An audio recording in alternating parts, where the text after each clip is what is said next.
बा करानी तू बतिया नहीं माने लू हमार। तू खाली एक बार हमसे कहो ना कि हमार राजा आज चल आवा, आज राती के बजा दो हमार बाजा, तो हम सब घर दुआर छोड़ दी, अपन बापो को छोड़ दी, हम तहरा के बाजा बजा दी। हमरा है उम्र में हई गुड़ करे पड़ता। कहो सार तेरा तुम भाई मर ले बा आ कहीं करवा नहीं छपावा। कल यहाँ तो कहत रहला कि तू हमारे कौनो काम का नहीं खा, तो आज कहे तेल मारत तला।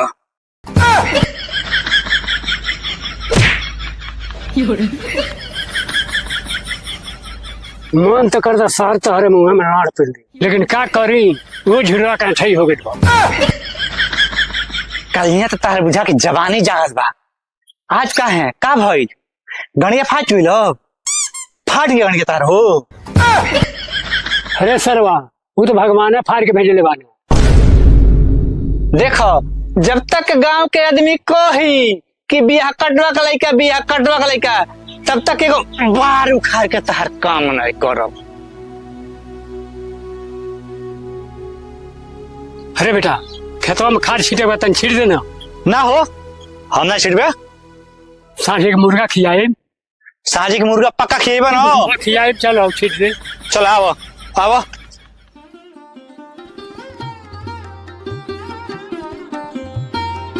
पकड़ो साइकिल पकड़ो, पूरा 50 किलो बका हो। हाँ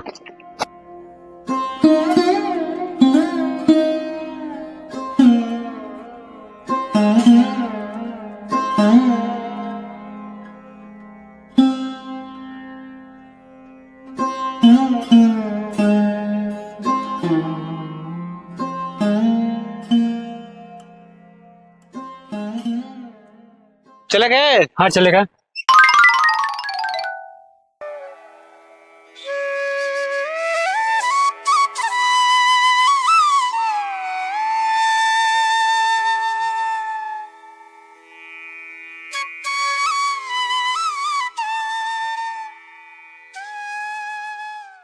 अरे सरवा तनी पान खा ले दे, मिजाज हरियर हो जा।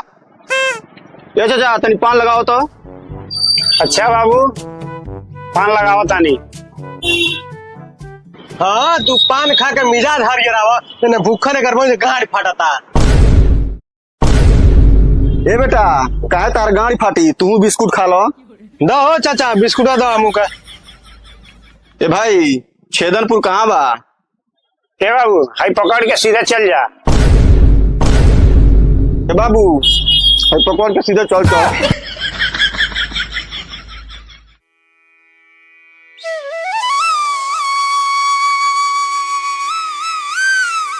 लो पापा चादर। हाँ बेटा बिछवाओ बिछवाओ बिछवाओ।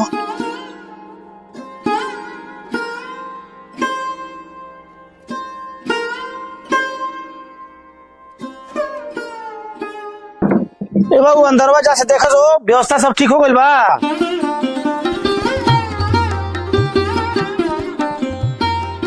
ए सुनत रे, अंदर के सब व्यवस्था ठीक बा न रे? हाँ जी सब हो गइल बा। भगवान के दया से हमारे लड़का के नौकरी लाग गई, आज अगुओ आवतने सो। अगर सब कुछ ठीक रहल तो असोसदियो हो जाए। सोई को तनी जी देख बहुत मेहनत के बाद हमनी के लड़का सरकारी नौकरी पौले बा, अब तो हमनी के भाग्य जाग गई। अब लागत है आराम करे के मिली। अब तू घर में जा, घर में के सब व्यवस्था टाइट रखो, हम बाहर देखतनी। ठीक बा जी हम जातनी।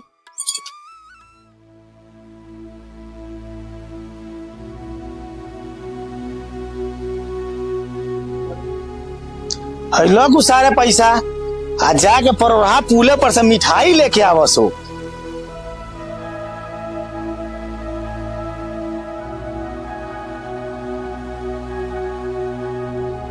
देख बेटा जाते थे अंदर घुस जाइए घर में। ठीक बा पापा, हम बचपन से घर में घुसे वाला है। एकदम उनका छानबीन कऽ के बढ़िया से। ठीक बा ठीक बा। पापा हाँ हे तरह के गर्मी तब्बे बा, हाँ अगले साल तक पेल की गर्मी पड़ी हो। हाँ बात तो तोर सही है बा, यही गर्मी में गांठ फाट गई बा।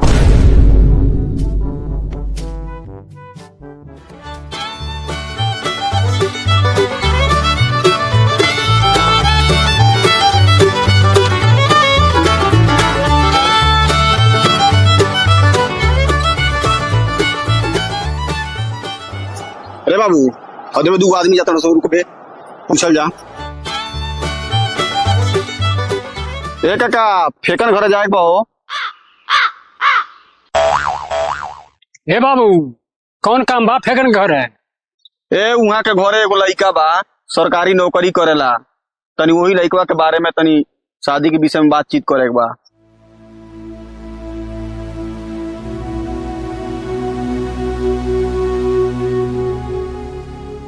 ए भैया उहे फेकन न जेका 3 गो लइकवा बाना सोन।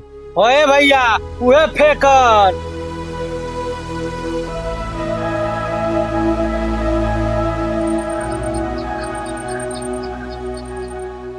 ए भैया खाली ओकर घरवा के कहे न तुमको कर सरकारी नौकरी हो।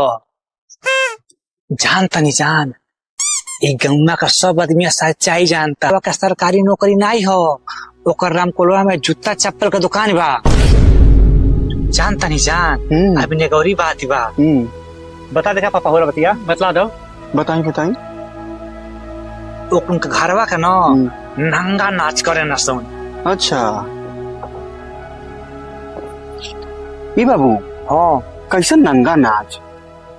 क्योंकि ऐसा झगड़ा होला न तब पूरा कपड़ा निकाल के फेंक दी सोन। अब घरे चल दिए हम थानवा पे आ जाके पेलवा दी सोन। एक बेर हम फंसा दिया ले राना।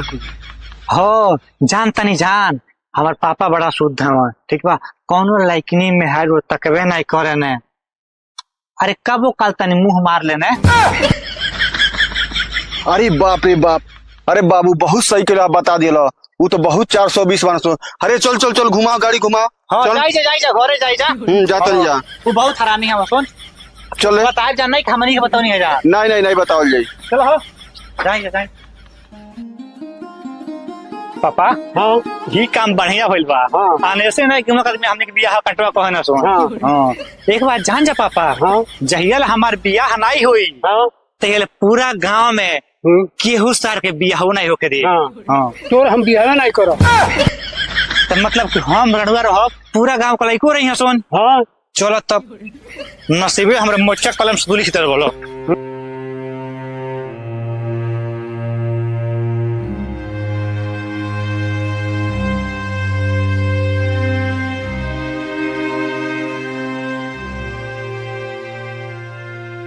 अब ले सार अगुआ ना यही सो लगता फिर कोनो बियाहवा काट देलस का।